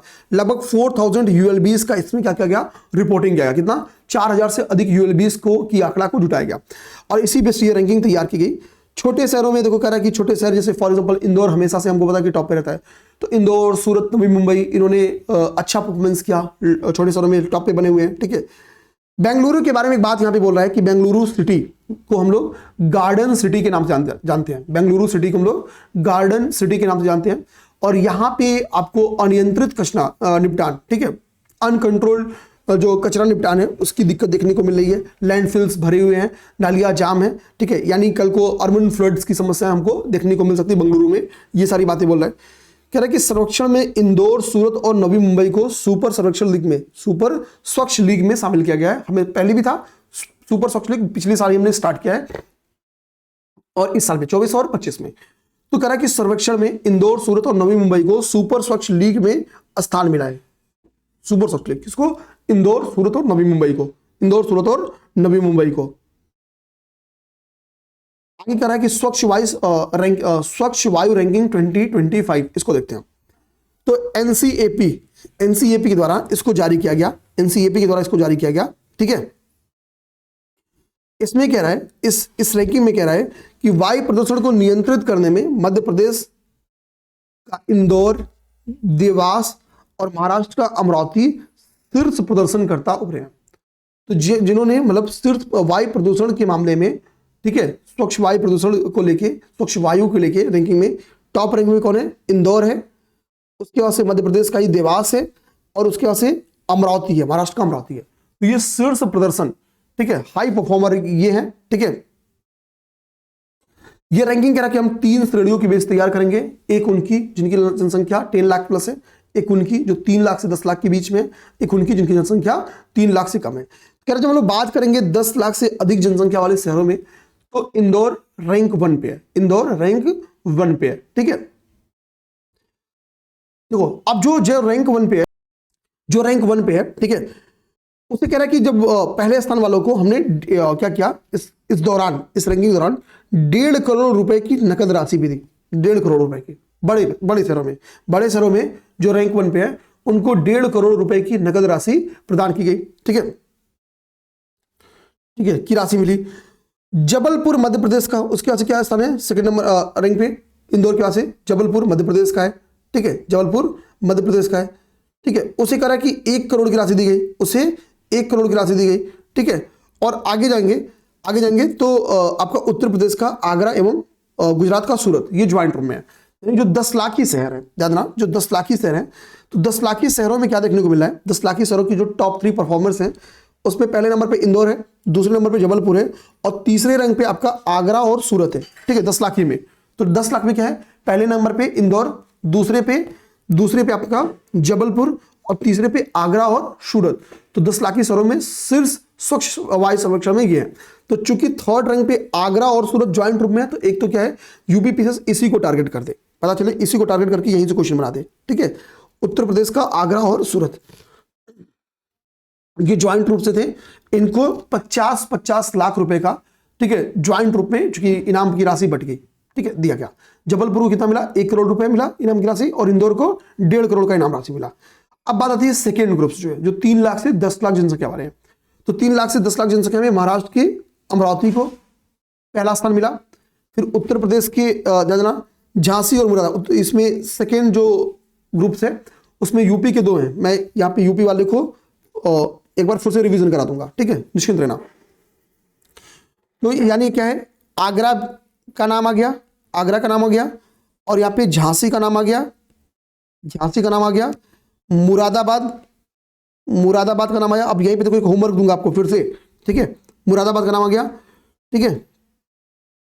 अब 10 लाखी में क्या है, इसके बाद से राजस्थान का अलवर तीसरे पे है, राजस्थान का अलवर तीसरे पे है। तो ये आपको याद करना है भाई, पहला तो हमेशा तीनों में पहला जिसका है वो उसको याद करना है, पहला तीनों में। तो 10 लाखी में इंदौर है, 3 से 10 के बीच में ग्रुप 2 में अमरावती है, महाराष्ट्र का अमरावती है, और इसके बाद से देवास है। 3 लाख से कम वाले में कौन है, शीर्ष स्थान पे देवास है। लेकिन जब आप 3 लाख से कम वाले जाओगे तो उसमें परवाड़ू एक करके शहर है हिमाचल प्रदेश का, और उड़ीसा का अमदुल, ठीक है। अब देखो क्वेश्चन कैसे बन सकता है, एक तरफ लिख दे स्वच्छ वायु सर्वेक्षण में शीर्ष प्रदर्शन करने वाले शहर को मैच कराए, यहां पे लिख दे राज्य, और यहां पे लिख दे स्वच्छ वायु सर्वेक्षण 2025 के शीर्ष प्रदर्शन करता, ठीक है। यहाँ पे उन राज्यों लोकेशन का नाम लिख दे, आपको मैच करवाने के लिए दे। समझ के बाद एक तो क्वेश्चन ये कर सकता है। तो उस केस में हमको क्या बताना चाहिए, बस तो उस केस में हमको बताना चाहिए कि भाई जो अमरावती है वो महाराष्ट्र में है, इंदौर और देवास मध्य प्रदेश आप लोग कभी नहीं भूलोगे, ठीक है। उसके बाद से आप जबलपुर मध्य प्रदेश भी नहीं भरोगे। देखो आपको बाकी जो लोकेशंस का नाम लगे दिक्कत, वही बस याद कर जाओ कि ये इस राज्य में है। अब देखो हमको देखना होगा कि जो ग्रुप 1 है जिसमें 10 लाखी शहर है, तो 10 लाखी शहर में आगरा किस रैंक पे है, आगरा थर्ड रैंक पे, आगरा किस रैंक पे है, आगरा थर्ड रैंक पे, आगरा तीसरे स्थान पे है। और आगरा के साथ क्या है, सूरत है, आगरा के साथ यहीं पे सूरत भी इसी में है। ये हम लोग बात किसकी कर रहे हैं, तो हम लोग बात कर रहे हैं 10 लाख वाले में। अब यूपी के संदर्भ में तैयार करा रहा हूं, लेकिन जो ग्रुप 2 है, जो ग्रुप 2 कितना है, 3 लाख से 10 लाख के बीच का है, ठीक है। उसमें रैंक 2, ग्रुप 2 में रैंक 2 है किसका, यूपी के 2 शहरों को ग्रुप 2 में रैंक 2 मिला है, यूपी के 2 शहरों को ग्रुप 2 में रैंक 2 मिला है। और वो क्या है, वो आपका झांसी और मुरादाबाद है। वो आपके क्या है, वो आपकी झांसी और मुरादाबाद है, याद हो गया, वो आपकी झांसी और मुरादाबाद है, ठीक है। ये याद कर जाना, ये यूपी के संदर्भ में हमने तैयार कर दिया। अब यहाँ पे हम लोग देखेंगे एसआरएस रिपोर्ट को देखेंगे, जो कि आपके लिए बेहद इंपॉर्टेंट फैक्ट है। और 10 मिनट 8 मिनट इसको लग सकता है इसी टॉपिक को केवल खत्म करने में, मतलब एसआरएस रिपोर्ट को, क्योंकि इसमें बेहद इंपॉर्टेंट फैक्ट्स होते हैं। और ये आप खुद भी पढ़ोगे ना तो आपको लगेगा कि भाई समझ में नहीं आया, बट मैं इसको निपटा दूंगा और आपको एक एक बात समझ में आएगा, इस बात की गारंटी है। बट जो लोग यहाँ पे हैं अब तक बने हुए हैं, प्लीज कमेंट जरूर करना। देखो यहाँ पे देखो, ध्यान दो आप लोग, ठीक है। हम लोग बात करेंगे एसआरएस रिपोर्ट को लेके, ठीक है।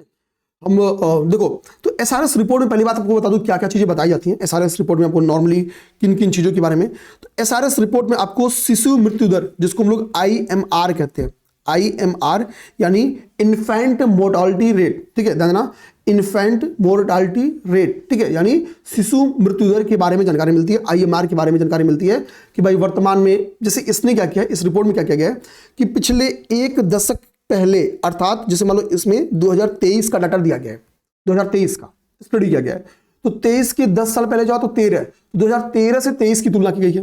और 5 दशक पहले यानी 1970 लगभग 1 की बात कर रहा है, 71, हाँ उधर की लगभग 5 दशक पहले क्या स्थिति थी उसकी भी चर्चा किया है। ठीक है, ध्यान रखना। तो यानी पिछले 1 दशक का जो ग्रोथ है, ठीक है, उसका यहाँ पे मापन किया गया, उसको यहाँ पे स्टडी किया गया। देखो सारा इस रिपोर्ट में। तो पहली बात क्या है इसमें, IMR तो बताएगा कि भाई कि वर्तमान में कितनी है IMR, पहले कितनी थी IMR।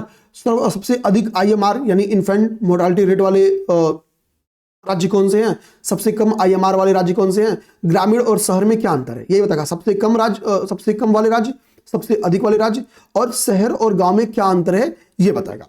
इसी तरीके से ये बर्थ रेट के बारे में जानकारी देगा, इसी तरीके से टोटल फर्टिलिटी रेट के बारे में जानकारी देगा, इसी तरीके से ये आपकी जो डेमोग्राफिक ट्रांजिशन है, जैसे 0 से 14 ईयर की जो जनसंख्या होती है, ठीक है, जो हम लोग कह सकते हैं कि बच्चों वाली जो जनसंख्या है, ठीक है, जो बच्चों वाली जनसंख्या है उसके बारे में देखा कि क्या उनकी संख्या घट रही है या बढ़ रही है। ठीक है, कहाँ पे ये जनसंख्या ज्यादा है, 0 से 14 वर्ग वाला जो डिपेंडेंट कैटेगरी है, कहाँ से पे कम है। जो कार्यशील जनसंख्या है, यानी जो वर्किंग ग्रुप है, तो वर्किंग ग्रुप कहाँ पे जाते हैं, वर्किंग ग्रुप, ठीक है, कहाँ पे कम है, ठीक है, इस बारे में जानकारी देगी आपको। ठीक है, वर्किंग ग्रुप के बारे में, ठीक है। अच्छा, तो वर्किंग ग्रुप एज के बारे में भी ये इसी तरह, इसके बाद से सेक्स कंपोजिशन को समझाएगी कि भाई कि लैंगिक संरचना क्या है। ठीक है, लैंगिक संरचना को आपको समझाएगी कि कहाँ पे लैंगिक अनुपात अच्छा है, कहाँ पे थोड़ा सा चिंतनीय है। ठीक है, ये सारी बातें बेसिकली आपकी SRS रिपोर्ट में समझाई गई है। तो आप SRS रिपोर्ट को की बातें जब समझोगे तो आपको समझ में आ गया होगा कि हाँ इसमें कई सारी बातें बहुत इंपॉर्टेंट है। अब देखो सबसे पहले इसमें IMR के ऊपर चर्चा किया गया है। ठीक है, इन्फेंट मोर्टालिटी रेट के बारे में क्या बोलता है, इन्फेंट मोर्टालिटी रेट को लेके क्या बोल रहा है, तो कह रहा है कि 2023 में 25, देखो यहाँ पे मैंने शॉर्ट में आपको बता दिया है इन्फेंट मोर्टालिटी रेट के बारे में कि 2013 में जो इन्फेंट मोर्टालिटी रेट था वो कितना था, वो 40 रिकॉर्ड किया गया था, यानी ठीक है 40 रिकॉर्ड किया था। अब देखो यहाँ पे इन्फेंट मोर्टालिटी रेट के बारे में मैंने दिखा दिया है कि इन्फेंट डेथ, ठीक है, बिलो 1 ईयर, ठीक है, देना पर 1000 लाइव बर्थ, यानी 1000 जीवित जन पे, ठीक है, जो 1 साल से कम उम्र के बच्चों की जो डेथ हो जाती है वो आपका बेसिकली IMR का काउंटिंग है। तो कह रहा है पहले 1000 पे ये 40 थी और अभी 2025 में कितनी है, 25 हो गई है। 2023 में 25 हो गई है। तो यानी इन्फेंट मोर्टालिटी रेट अभी अपने सबसे निचले स्तर पे है और IMR कितना हो गया है, तो IMR अभी 2025 के हिसाब से कितनी हो गई है, 2023 के हिसाब से 25 हो गई है। नाउ अभी हम यहाँ पे नाउ इस समय क्या है उसकी बातें कर रहे हैं, इस समय की बातें कर रहे हैं, ठीक है ना। और अगर हम लोग इसमें कुल कितना परसेंटेज डिक्लाइन हुआ तो 37.5%, पिछले 1 दशक में हम लोग कह सकते हैं कि हमने 37.5% की जो इन्फेंट मोर्टालिटी रेट है उसमें गिरावट दर्ज की। कितनी, 37.5% की हमने इसमें गिरावट दर्ज की है। पिछले अगर हम लोग 5 दशक की बात करें, यानी हम लोग 1971 के ड्यूरेशन की बात करें तो हमने लगभग 80% की डिक्लाइन की है। ठीक है, 1970 के दशक की बात करें तो इन्फेंट मोर्टालिटी रेट में हमने कितनी गिरावट कर ली है, लगभग 80%। इसके पीछे का बहुत सारे रीजन है कि हमने जो इंस्टीट्यूशनल हम लोग कह सकते हैं जो डिलीवरी सिस्टम और हॉस्पिटल्स का अच्छा होना, ये पॉजिटिव संकेत है सब। ठीक है, अब यहाँ पे ध्यान देना, ठीक है, यहाँ पे कुछ राज्यवार स्थिति लिखी गई है कि state wise infant mortality rate का क्या हाल चाल है। तो कह रहा है, राज्यवार बात करें कि ध्यान देना यहाँ पे, ध्यान दो, तो कह रहा है कि देखो कि सबसे अधिक जो IMR है, सबसे अधिक मध्य प्रदेश, छत्तीसगढ़, उत्तर प्रदेश में इन्फेंट मोर्टालिटी रेट सबसे उच्चतम है, कितना है, 37 है। सबसे उच्चतम है कितना है, 37 है। ध्यान देना, सबसे उच्चतम दर्ज किया गया 37 दर्ज किया गया, सबसे अधिक कितना, 37। ध्यान देना, मध्य प्रदेश, छत्तीसगढ़ और उत्तर प्रदेश में, ठीक है, IMR का उच्चतम स्तर कितना दर्ज किया गया है, 37 दर्ज किया गया। वही मणिपुर में कितना, केवल 3 है, तो मणिपुर में सबसे कम हो गया, मणिपुर में सबसे कम हो गया। तो बेसिकली जो 21 बड़े राज्यों का, 21 हमने बड़े राज्यों का ग्रुप बनाया था, 21 बड़े राज्यों के ग्रुप में, 21 बड़े राज्यों के ग्रुप में, ठीक है, 21 बड़े राज्यों के ग्रुप में आपको देखने को क्या मिलेगा कि, ठीक है, मध्य प्रदेश, छत्तीसगढ़, उत्तर प्रदेश, ये सबसे अधिक IMR यहाँ पे दर्ज किया गया और सबसे कम IMR का है, ठीक है, मणिपुर में है। केरल, देखो अगर बड़े राज्यों की हम लोग बात करें तो केरल बड़े राज्यों में सबसे अच्छा परफॉर्मर करने वाला है, ठीक है, बड़े राज्यों में केरल का जो आईएमआर रेट है वो सबसे कम है, बड़े राज्यों में केरल, ठीक है। एकमात्र ऐसा राज्य बड़े राज्यों में जिसका आईएमआर क्या है, कम है, जिसका आईएमआर क्या है, कम है, ठीक है ना, केरल का, ठीक है। तो ऑल केरल के बारे में हम लोग कह सकते हैं कि केरल का आईएमआर कितना, 5 है, ओनली लार्ज स्टेट, ठीक है, विथ सिंगल डिजिट आईएमआर। तो सिंगल डिजिट आईएमआर अगर देखेंगे, सिंगल डिजिट में आईएमआर बड़े राज्यों में केवल एक ही स्टेट का, वो क्या है, केरला, वो आपका क्या है, तो वो आपका केरला। ये इंपॉर्टेंट फैक्ट है, इसलिए बार बार इसको रिवीजन करा रहा हूं। हम लोग देखें कि रूरल और अर्बन एरिया में देखें, तो रूरल एरिया में जो आपका, अब इसको हम लोग थोड़ा सा और डिटेल जाएं, तो ग्रामीण एरिया में अभी आईएमआर कितना है, 28 है। शहरों में अगर हम लोग शहरों की बात करें तो शहरों में यही 18 है, देखो यहाँ पे 28 लगा गया, यहाँ भी शहरों में 18 है, ठीक है, शहरों में 18 है। ओके, बात क्लियर ना, बात क्लियर।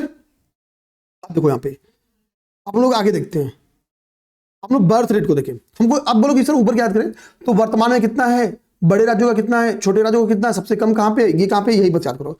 बर्थ रेट की हम लोग बात करते हैं, ठीक है, क्रूड बर्थ रेट की बात करें तो कह रहा है कि बेसिकली जो बर्थ रेट की बात करेंगे, ठीक है, ध्यान देना, ठीक है। अब बर्थ रेट की बात करिए, देखिए कह रहा है कि ग्रामीण क्षेत्र की बात करेगा और शहरी क्षेत्र की बात करेगा, ठीक है। तो बर्थ रेट के हम लोग जब चीजों को ध्यान से देखेंगे तो 14% की गिरावट के साथ, ठीक है, बर्थ रेट कितना हो गया, 18.4 हो गया। देखो यहाँ पे लिख रहा है कि 14% की गिरावट आई है, जन्म दर में 14% की गिरावट आई है पिछले एक दशक में, और अभी कितना है, अभी बर्थ रेट कितना है, तो 18.4 है, अभी कितना है, 18.4 है, इसमें 14% की गिरावट आई है, ठीक है। अब कहां सर्वाधिक गिरावट आई है, और ये चीज देख लीजिए, तो कह रहा है कि ग्रामीण सेक्टर में एक ये 20.3 है, और शहरी क्षेत्र में बर्थ रेट कितना है, 14.9 है, 14.9 है, ठीक है। तो हमको बस बर्थ रेट कितना है 2023 का, बस ये 18.4 वाला फैक्ट आप याद रखो, ठीक है। हम लोग कह सकते हैं बर्थ रेट, तो यहाँ पे हम लोग बर्थ रेट लिख लें, बर्थ रेट लिख लें, बर्थ रेट कितना है, ठीक है। तो हम लोग कह सकते हैं बेसिकली बर्थ रेट हमारा है 18.4 है, ठीक है। ऐसे चार्ट बना लो आप लोग।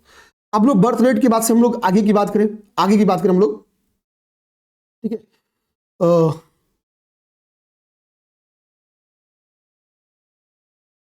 चलिए आगे की हम लोग बात करें। अभी बर्थ रेट की देखिए डेफिनेशन क्या है, यहां लिखा है कि जो बर्थ रेट है वो जनसंख्या वृद्धि का एक मापक है, ठीक है, निर्धारक है।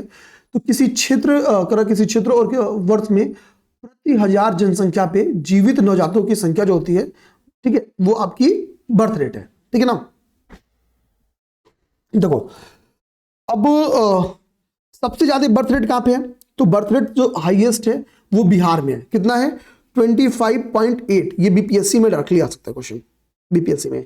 तो सबसे ज्यादा बर्थ रेट कहां पे है, तो सबसे ज्यादा बर्थ रेट आपका, ठीक है, 25.8 है, कहां, बिहार में, ठीक है, ठीक ना।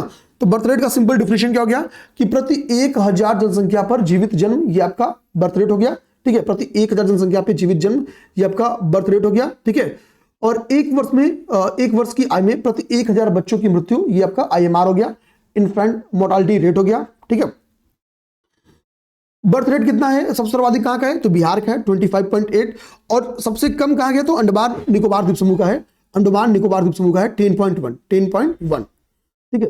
अब हम लोग देखेंगे टोटल फर्टिलिटी रेट, देखेंगे टोटल फर्टिलिटी रेट। तो टोटल फर्टिलिटी रेट को आप ध्यान से देखोगे यहाँ पे, ठीक है, यहाँ पे मतलब नेक्स्ट कॉलम में करा है कि हम 0 से 14 आयु वर्ग की क्या हिस्सेदारी है उसके बारे में चर्चा करेंगे, और प्रजनन दर के ऊपर चर्चा करेंगे, तो 0 से 14 आयु वर्ग की हिस्सेदारी के ऊपर जब चर्चा करेंगे तो कह रहा है कि जो ये हम लोग 0 से चाहे मतलब जो चाइल्ड्स ग्रुप है, चाइल्ड्स ग्रुप की संख्या कह रहा है कि घटी है। जैसे देखो 2023 में 24.2% टोटल जनसंख्या का 24.2%, ठीक है। 0 to 14 आयु वर्ग के लोग है, कितना, 0 to 14 आयु वर्ग के लोग कितना है, 24.2%। लेकिन हम लोग यही थोड़ा पीछे जाए, 1991 में कितने थे, तो 36.3% थे, 36.3% थे, ठीक है। तो आने वाले ड्यूरेशन में यूथ की संख्या थोड़ा कम हो सकती है, ठीक है। हालांकि अभी की जो स्टेटस कहती है कि अभी जो युवा वर्ग है, जो वृद्ध है, वो दोनों जाते हैं, दोनों की संख्या में वृद्धि दर्ज की गई है, ठीक है, एज ग्रुप में देखना। अब देखो जो वर्किंग एज ग्रुप है, जो हम लोग वर्किंग एज ग्रुप की बात करें, ठीक है, तो अच्छा, तो देखो आई सेमेस्टर यानी जो 0 से 14 ईयर वाला, जब हमने बोला कि भाई 1991 में 36.3 से घट के कितना हो गया, 36.3% से गिर के, ठीक है, 24, अभी ये याद नहीं करना आपको, 24.2% हो गए। तो यानी क्या कह रहा है कि भाई 0 to 14 जो एज ग्रुप है, इसमें क्या है, यानी जो चाइल्ड प्रोडक्शन है, ठीक है, वो क्या हुआ है, सॉरी प्रोडक्शन बोला, जो चाइल्ड पॉपुलेशन है, ठीक है, चाइल्ड पॉपुलेशन है, उसमें गिरावट दर्ज की है। चाइल्ड पॉपुलेशन क्या हो रही है, निरंतर गिर रही है। इसके पीछे का रीजन क्या है, बर्थ रेट ही गिर गया है, बर्थ रेट ही गिर गया है। अभी हमने आपको birth rate, sorry total fertility rate बताया है, टोटल फर्टिलिटी रेट कितना आ गया है। इसके पीछे का रीजन है कि जो टीएफआर है, यानी टोटल फर्टिलिटी रेट है, अभी मैंने आपको बताया, वो अब 1.9 हो गया है। इसी रीजन से टोटल फर्टिलिटी रेट कितना हो गया है, 1.9 हो गया है। यही क्या है, मेन कारण है टोटल फर्टिलिटी रेट का बहुत नीचे चले जाना, ठीक है, 2.1 से भी, ठीक है, नीचे चला गया है, ठीक है, 2.1 से भी नीचे चला गया है। जो प्रतिस्थापन स्तर है 2.1, उससे भी नीचे चला गया है, ठीक है। प्रतिस्थापन स्तर कितना है, जिसको हम लोग रिप्लेसमेंट लेवल कहते हैं, वो 2.1 था, उससे भी नीचे चला गया टोटल फर्टिलिटी रेट, ठीक ना।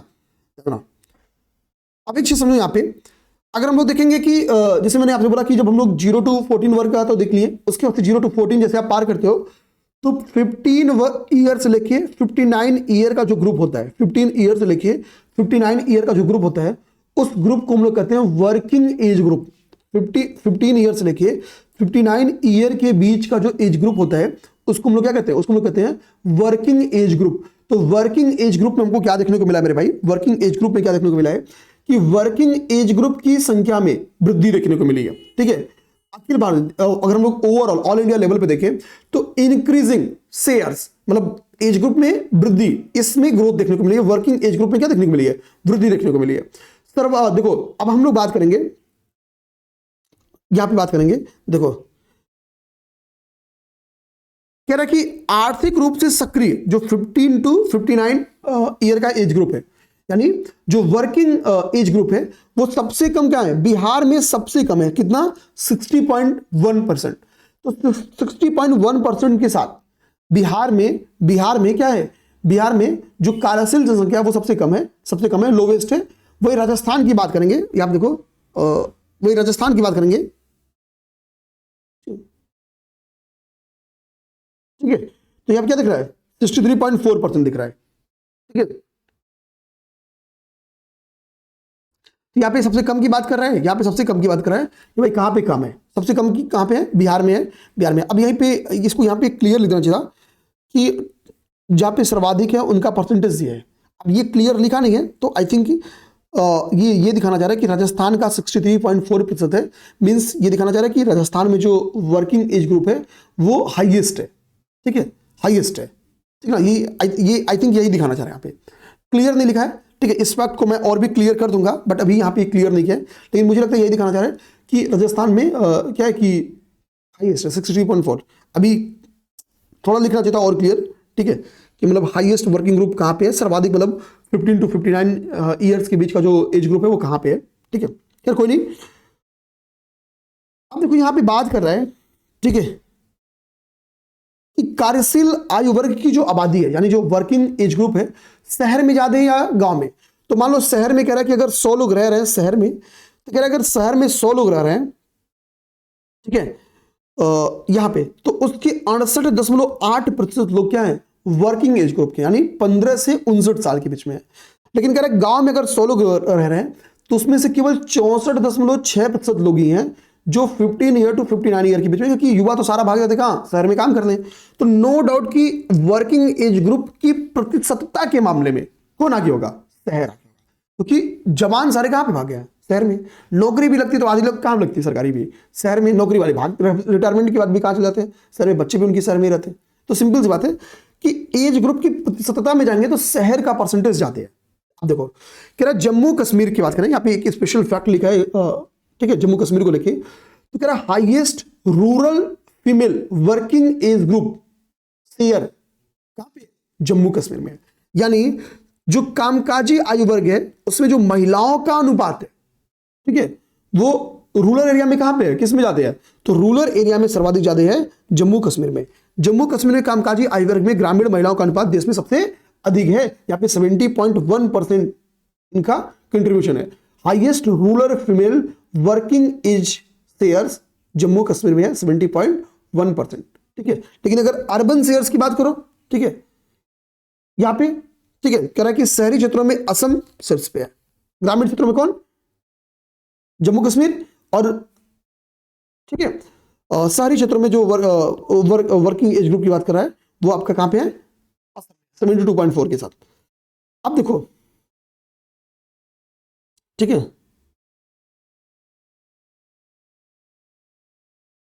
ठीक है, ये टोटल का टोटल आपका क्या हो गया? एक कंक्लूजन निकल के आ गया आपका इस रिपोर्ट के बारे में, ठीक है, इस रिपोर्ट के बारे में। अब ओवरऑल थोड़ा सा और भी कंक्लूड नीचे कर रहा है, ठीक है, कि जो ये सर्वेक्षण किया गया ये कोई सैंपल टेस्ट नहीं था। लगभग 88 लाख लोग का सैंपल पॉपुलेशन कलेक्ट किया गया, मतलब 88 लाख लोगों का आंकड़ा जुटाया गया, ठीक है, जो कि डेमोग्राफिक, फर्टिलिटी, मोर्टालिटी इंडिकेटर्स के बेस्ड है, ठीक है, के बेस्ड है।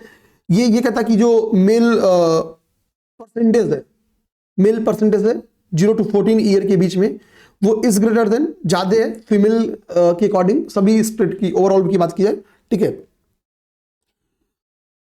ठीक है। अच्छा, जो इन्फेंट मोर्टालिटी रेट का गिरना है, ठीक है, ये सब क्या दर्शा रहा है? ये दिखा रहा है बेसिकली कि बेसिकली ये रिफ्लेक्ट कर रहा है कि जो हेल्थ केयर सर्विसेज हैं या सेवाएं हैं, एक्सेस हैं, वो बेहतर हुई हैं, ठीक है, वो बेहतर हुई हैं, ठीक है, इन चीजों को दिखा रहा है, ठीक है। मुझे लगता है कि यहीं पे हमको क्लास को रोक देना चाहिए। नेक्स्ट हम लोग क्लास यहां से देखेंगे, ठीक है, क्योंकि क्लास भी आपका 1 घंटा 10 मिनट की हो गई है, क्लास अपलोड भी करनी है।